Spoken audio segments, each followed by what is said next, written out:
Welcome to Hebron. We've received so many messages of people that were blessed by seeing last week's filming of the Quinta, Canal Park, and they say it brought back such beautiful memories to those that had been there, and a desire to go by those that saw the video. You saw the finished product of God's plan and mercy there in Argentina. But there's a long story of blood, sweat, and tears from the day of the promise till the day of fulfillment, from the empty fields to the beautiful park. Thousands of testimonies to God's faithfulness are in our memories. So today, I want to speak to you about Hebron. In the last weeks, we have been taking ultra-fast transportation to far-away destinations via Phillips Travel Agency. But today, we will take the long road. Why is it a long road to Hebron? But it's only 1 hour away from Atlanta. Because the story of Hebron begins in the city of Cordoba. A message God gave me in Cordoba in March 29, 2009. And I spoke about, okay. Wait, I must stop and talk about Cordoba, a beautiful city that thought it was the capital of Argentina and still does. It's a beautiful city surrounded by sierras and lakes and streams and waterfalls. They even have a Valley of the Giants and their very own Area 51, which is Mount Uritorco, which is a famous center where there are sightings of flying saucers and strange phenomena at night. And we also... sorry, I'm digressing. Yes, Cordoba. That was my first pastorate, and where my daughter Debbie began her existence. Before, that was where we befriended our Fernandez family that helped us much at that time. We were just young married, and many Cordovian, if you can call them that, I guess, young people came to Papi's Seminary in Panayal when we were there as students. And many years later, we returned to open a Panayal church and pastor two churches at once, Buenos Aires and Cordoba, 450 miles away. We would finish the service on Sunday morning, take a plane, have the service Sunday night in Cordoba, and stay there till Wednesday or Thursday. Then after 2 years, we sent a pastor to take over. Today, all those Cordovians from Panayal are in many places, many of the works in the world. But why am I talking about Cordoba? Because that was where the story of Hebron began. As I said, it began with a message in March 29 in 2009 in the city of Cordoba, as I started preaching this very special message. The message was one about Axa, the beautiful daughter of the mighty, heroic Caleb. Remember him? Caleb had a beautiful daughter, the apple of his eye, his joy and his treasure. And she loved her father, her hero, Israel's hero. But she began to grow up and began thinking about boys, and it was time to find her a worthy husband. So her father Caleb said, "He that takes a city, to him will I give Axa my daughter to wife." And Othniel, who was very in love with Axa when he heard that Caleb would give Axa as a bride to whoever took the city, very desired was Axa, the daughter of the great Caleb, the chief of the tribe, beautiful, and had in her inheritance. Who would be worthy of her and share her inheritance? So Othniel went and conquered the city that even had giants. And by doing so, one day he also became a great man and a judge one day. So Caleb gave his daughter Axa to Othniel, and they were married. But Othniel was not so happy to stay in Caleb's village, but wanted to go to the land that Caleb had given them as a wedding present, near to the Negev desert, which means dry and arid. The same day of their wedding, they left to their own place and to start a new life. And as they were on the road, they began to discuss and plan their future and talk about the possibilities and imagine scenarios. They could imagine it would be lovely weather and there would be water everywhere when it rained. Whenever they needed it, they would raise a family and live happily ever after. But then they began to think, well, what if it doesn't rain? What's the worst scenario? Because he had heard it happens in life. Sometimes when we're far from the Father's house and far from help, things begin to change. The desert is very fluid. The hot winds begin to dry out the joy, the happiness. The dry sand begins to move and cover the life we have. So the sands would begin to encroach in their beautiful little fairy tale life, and the land would be swallowed up, their grassland, their crops, and their gardens by this desert. Even the abundant water in the well would dry up, and they would have to go bring water from afar. They understood that life never turns out to be the best scenario as we imagined it. And they said, no, wait a minute. We won't go. We can't go. We need the Father's help. And it wasn't very far they were when Othniel said to Achsah, why don't you go ask your father for help? Maybe he can give us a land with water for ourselves to make our future. Because he liked agricultural and he wanted a land to plant and harvest and not depend on the rain. So there's two versions of this story, one in Joshua and the other in Judges. One version says that Othniel asked Achsah to go, and the other version says that Achsah asked Othniel to go and talk to Caleb. However it was, both versions coincide that finally it was Achsah that made the decision, started going back home that very same day. It's not that she didn't want to follow her husband and suffer together what life offered, but why try to live life alone when you have a loving father? She knew her father was kind, loving, generous, and would always have her interest in his heart. So Achsah got off her ride, and Caleb, surprised, said, what's wrong? What's wrong? And Caleb said unto her, what do you need? And Achsah answered, give me a blessing, Father, for you have given me the south land. Give me also springs of water. And he gave her the upper springs and the lower springs. He gave unto her Hebron.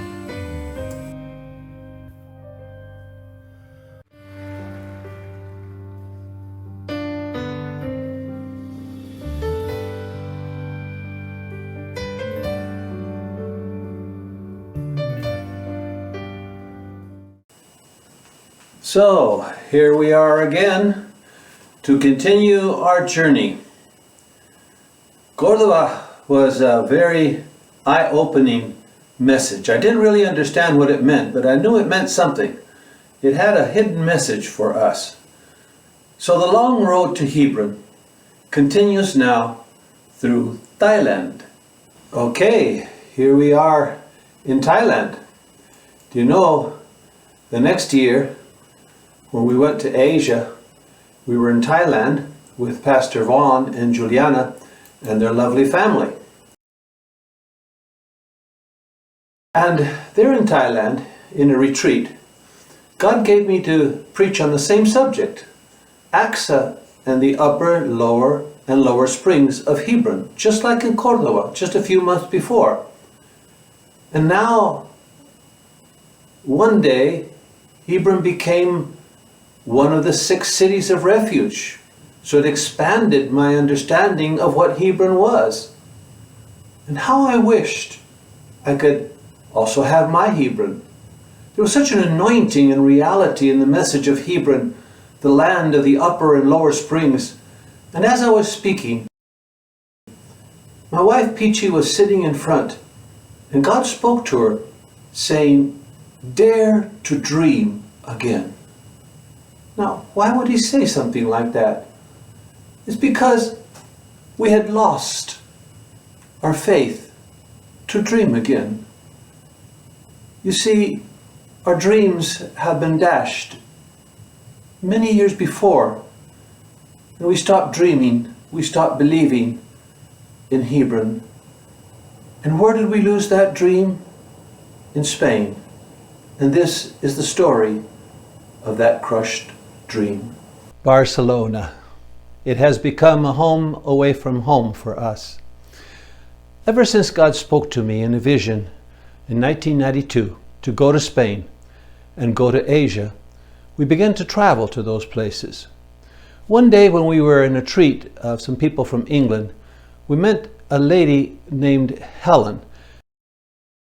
We had met her 30 years before in Cordoba in the house of the Fernandez. Now she was married, and with her husband Peter and little girls, they lived in Barcelona. And after the conference we had a time to be together, and she implored with us, please come and visit us in Barcelona. And so every time we could, when we went through Europe, we would stop in their home for a few days and have services, home services with them in their tiny little apartment. Many times they asked, when are you going to come? When can we have a Penile church here in Barcelona? And I would say, I don't know. One day I was standing on their little balcony with Peachy, and I pointed across the railroad tracks, or right below, to the neighborhood that's called Belviche.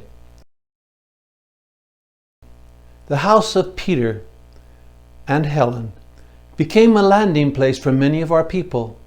For such hospitality we will forever be grateful. In their tiny little apartment, they would receive immigrants from our churches in Penile, mostly Argentina, and their many suitcases, including my daughter Debbie and Sergio, her husband.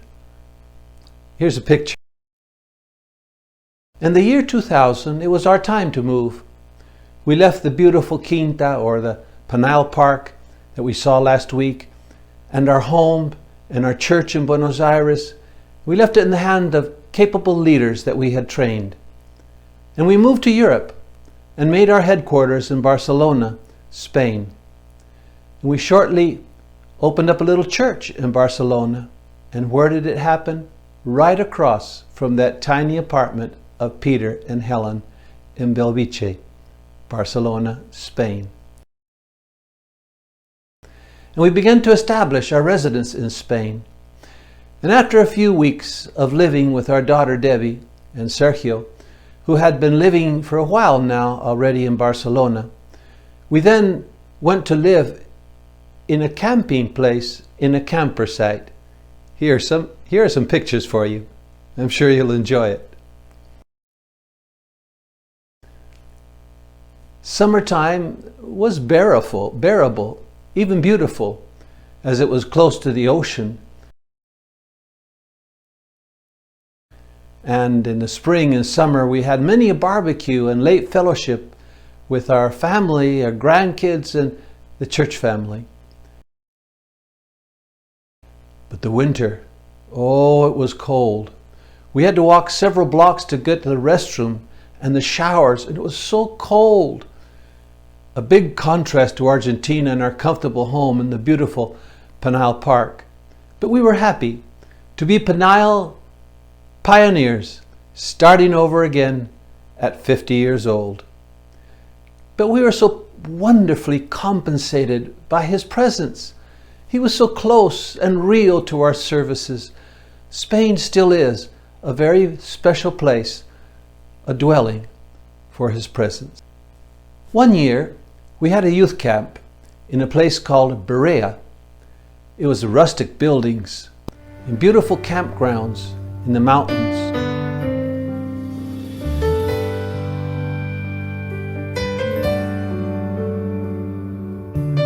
Even a swimming pool.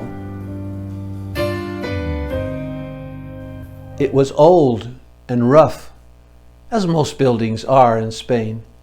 But God was there in that camp so wonderfully. Then we had another camp, and God was there. The heavens were open. Then we found out that the caretakers of the organization to which it belonged were planning to retire, and the Christian organization offered us if we didn't want to take over the administration of that place. Our hearts and hopes soared with expectations. Could it be that we would have another Quinta, another Penile Park, Hebron, in Spain. We walked the land and claimed the land, made all sorts of plans. We even chose a place where to make our own dwelling. After weeks of conversation and resolving every difference, just one requirement remained before we could take over that place: that we had to become a government-approved Christian organization, a requisite that was almost impossible because most churches were illegal, as the government did not give such permits. I'll tell you why. It's not that there's not religious liberty in Spain, but they had entrusted to an old established Christian organization called Ferede to filter all the petitions before they would consider and approve them according to their recommendations. For many years, that organization had grown weary of the missionaries that came to the country, and in just a few short years they would close shop and return to their land in defeat. For you see, Spain was known as a graveyard of missionaries and pastors. The churches were very small and didn't prosper and soon closed. So they decided to make the approval process a little bit harder, to take years before granting the permits, to avoid having to give them and then cancel them when the church closed, and thus being an embarrassment for the government. And now the requirements was such that in order for them to even consider an application, you had to have a minimum of 30 members, and they had to all be Spanish citizens. We had no chance. Mission impossible, as we were just a small church and mostly immigrants. It seemed impossible, a hurdle too high, a Jordan River too flooded to cross, that even most churches in Spain were not able to cross it. I prayed, I investigated. Then God led me to a secret door. Spain was a land of kings, and it still is. And I found a 20-year-old decree of religious freedom that was signed by King John Charles I, Juan Carlos I. It provided legal protection to anyone who would establish themselves as a church before a notary and petition the king's decree. The decree had never been annulled. It was forgotten in the history books, just waiting for us. So with a hope and a prayer, I went to a notary public, which in Spain is kind of like does the work of a little bit of a lawyer. And we declared that we, 4 people, were forming a national religious association called Penal Evangelical Church, Iglesia Penal Penal, with headquarters in Barcelona. We 4 were a band of brothers, 3 immigrants and 1 Spanish citizen. Myself, a resident husband of an Italian, which was peachy. She had papers as a resident, being an Italian and European. Sergio's father, Heriberto, or Coco as we call him, also a resident. Sergio was also a resident, married to Debbie, now an Italian citizen also. And Pedro Salinas, our old friend, the only Spanish citizen. And so we sent that notarized document back to the king. So I sent the papers to the king himself, invoking the law that his forefathers had issued, effectively leapfrogging that Christian organization, Ferede, that was standing in the way. In a matter of days, less than a month, we received an answer. They said, we would like to have a copy of the rental contract of where you're having this church. So we sent it the very next day. The order then was sent by the government to Ferede to accept our request and issue us a permit. thus becoming a registered legal Christian church organization that can open up churches in that name in all Spain. When other pastors found out of our achievement, they were amazed. And so we have tried for many, many years, have been denied the permits, and we're all Spanish citizens. Some of us have larger churches, and you were just a few immigrants. How did you achieve that? The truth was, we didn't achieve that. God did. He achieved it for us because He instructed us to appeal to the King. As Asa appealed to Caleb, we appeal to our Father. So, having fulfilled our quest and having all the requirements now to be in charge of the Berea campgrounds, we went triumphantly back to claim our prize, to have our Hebron in Spain, our seminary, our campgrounds, our quinta. But alas, they decided that they changed their minds and they wanted to keep on administrating the place themselves. What a shock! It was as if our dreams were shattered. Our Hebron in Spain had been ripped from our grasp, slipped through our fingers. For a long time, we would with sadness remember our hope, our dream of a place, our Hebron, our quinta, our Penile Park in Spain. Our dream was to have a finished product so quickly, at no cost. But God works differently. We want our Isaac to be born when we were young and strong, before that long, wearying journey of decades. We want things to be done by our understanding, design, and time, not when we lost hope of the dream, when we are without resources. So we understood that God's purpose, God's ways, He used that as an incentive to cause us to seek for the church organization permits, which that is what He wanted, and that has been our safety in Spain. In fact, shortly after that, in 2004, God called us to go to Atlanta. And because we weren't tied down to a place that we had to take care of, we were able to leave and come to Atlanta to help the church here and leave a pastor to take care of the church in Barcelona. Here's a picture of our little group when we left. And in August 2004, we had the last chance to go back to Berea. We had a camp, a retreat with that included many of our Italian brethren and other brethren from Europe. We had such a precious time.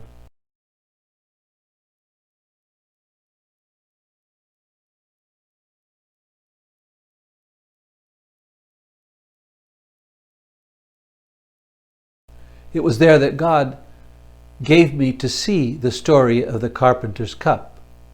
It was there that I understood that a dream, a vision that God gives us, never comes served on a plate, an instant fulfillment. But as Abraham, it's a long journey, because that's the way it's always been for me in the past. Why? So that, as it says in Deuteronomy 8:17, lest thou say in thy heart, my power and the might of my hand hath gotten me this wealth. Or as David said, should I offer to God that which does not cost me, when he was buying the vineyard that would become Zion? In 2 Samuel 24:24, the king said, nay, but I will surely buy it of thee at a price. Neither will I offer burnt offerings to the Lord my God of that which doth cost me nothing. So David bought the threshing floor and the oxen. See, we were dreaming of that place, but God had another place and another time. Yes, and that would cost me much sweat and tears, as every work does. God needs to build on that foundation, to dig deep to the water and water it with tears, the ground, and then dig some more to lay foundations that would last for the eternity. Back again at the signpost of the long journey to Hebron. And to continue our journey, we must go back to Thailand, 2010. Remember how God said to dare to dream again? And from Thailand, after that message, we went to Malaysia. And here we are. We are in Penang, Malaysia. This is Georgetown, and this is Gurney Drive, where some of you have been. There's a delicious char kway teow meal that we love to have there. And we went to Penang, Malaysia, where Pastor Cor and Annie have a Penile church, where we go often, and where we often have the PTC, Penile Training Center Seminary, very often. And when we went there, right after Thailand, God expanded that word into a series about Hebron of several days. And I desired even more to be like Aqsa and have that place with the upper springs and the lower springs too. Then we went to another church in Asia, and the pastor said that there were some members that were businessmen that were wanting to make an investment to buy a property in the United States. So I told him about this desire, and that awakened our desire. And I was so happy that we had God's provision. All we had to do is find that place for Hebron. So when we got back to Atlanta, we started to look. We spent hours going north, south, east, west, looking, but we couldn't find a place that had springs above and springs below. And then the pastor from Asia contacted us and said, you know what? The business men changed their minds. They decided to buy a property for the church. So I was left alone with a desire and no resources. But I kept on looking anyway. And God led me to this place that was an abandoned property that had been a bank foreclosure, a place that had passed through fire because it had a house that burnt down with just a pile of ashes. And when people went to see that property, as soon as they saw the ashes, they left. Nobody wanted it. As Nehemiah said in Nehemiah 4:10, and Judah said, the strength of the bearers of burdens is decayed, and there is much rubbish, so that we're not able to build. But all I saw when I went to the property was Hebron. It had upper springs in the mountain and creek coming down. Then it had another spring in the valley at the bottom of the property. And by a miracle of God's intervention, without any outside help, I was able to purchase Hebron. And the long, arduous work began. After 1 year of hard work, you couldn't see anything. That the big pile of ashes from the burnt house was gone. That's all you could see. Everything I did that year couldn't be seen because it was all underground. Ditches, digging ditches for water pipes, electricity cables, infrastructure that's needed for future buildings. Digging and digging and digging till my muscles ached, and some very few helpers also. And nothing to be seen for our effort. That's how God work is done in our life. Digging is seeking God, praying, searching for those unseen infrastructures upon which God will build a future. I didn't think at that time that visions or dreams required so much work, so much effort, so much time, or that it took so long to develop. I wanted to see something now. But like Habakkuk said in Habakkuk 2:3, for the vision is yet for an appointed time, but at the time it shall speak and not lie. Though it tarry, wait for it, because it will surely come. It will not tarry. There's God's way and there's our way. There's God's time and there's our time to prepare a place of refuge, a city of refuge. Now, it is only a house of refuge. My dream was to be able to have another place like the Quinta that we saw last Sunday, a place for a seminary, for camps.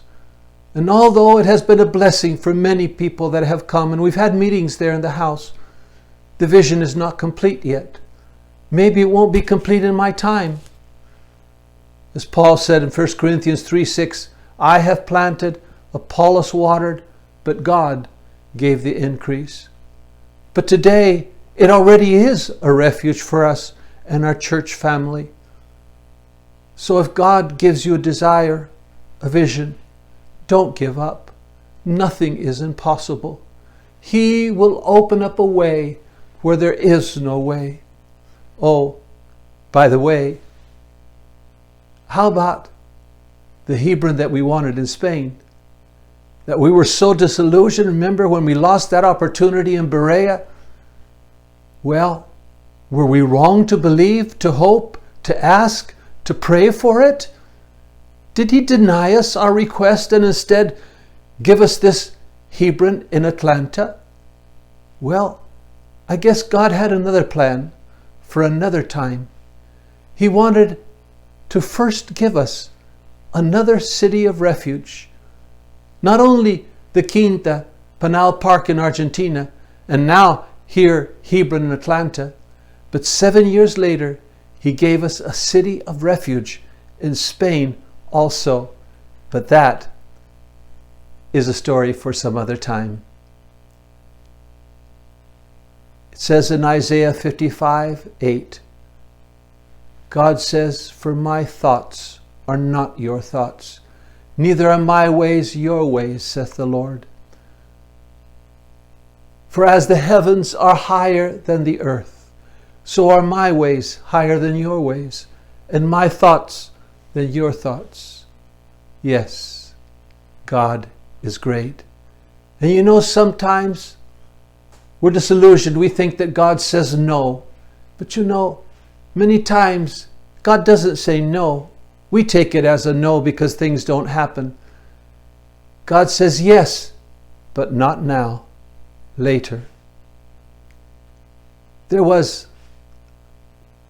a word in the song of The Sound of Music where Mary says, where God closes a door, He opens a window. And I also heard another version of this. When God closes the door, just wait in the courts and praise Him. I like to close with this song and then a little preview of what it was Hebron 2010. Against a struggle See you next week. that shatters all your dreams, and your hopes have been crushed by Satan's manifested schemes, and you feel the urge within you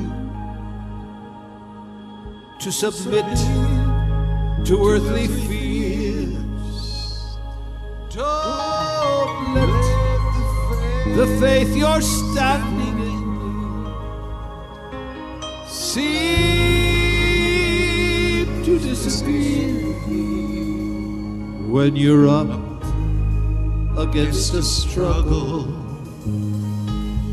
that shatters shatters all your dreams, and all your hopes have been crushed by Satan's manifested schemes.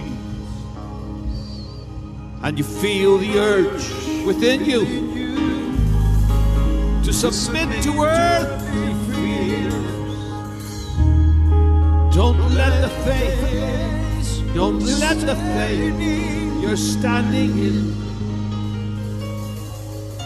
seem to disappear. Praise the Lord.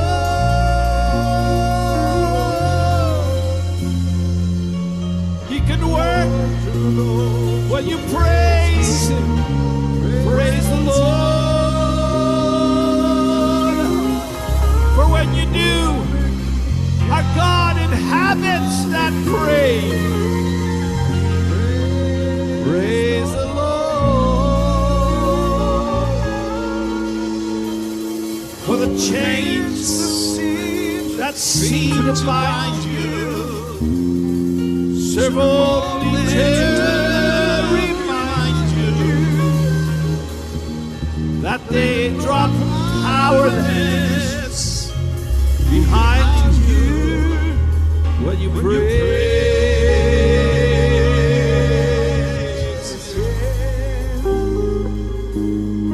When you're up against a struggle that shatters all our dreams,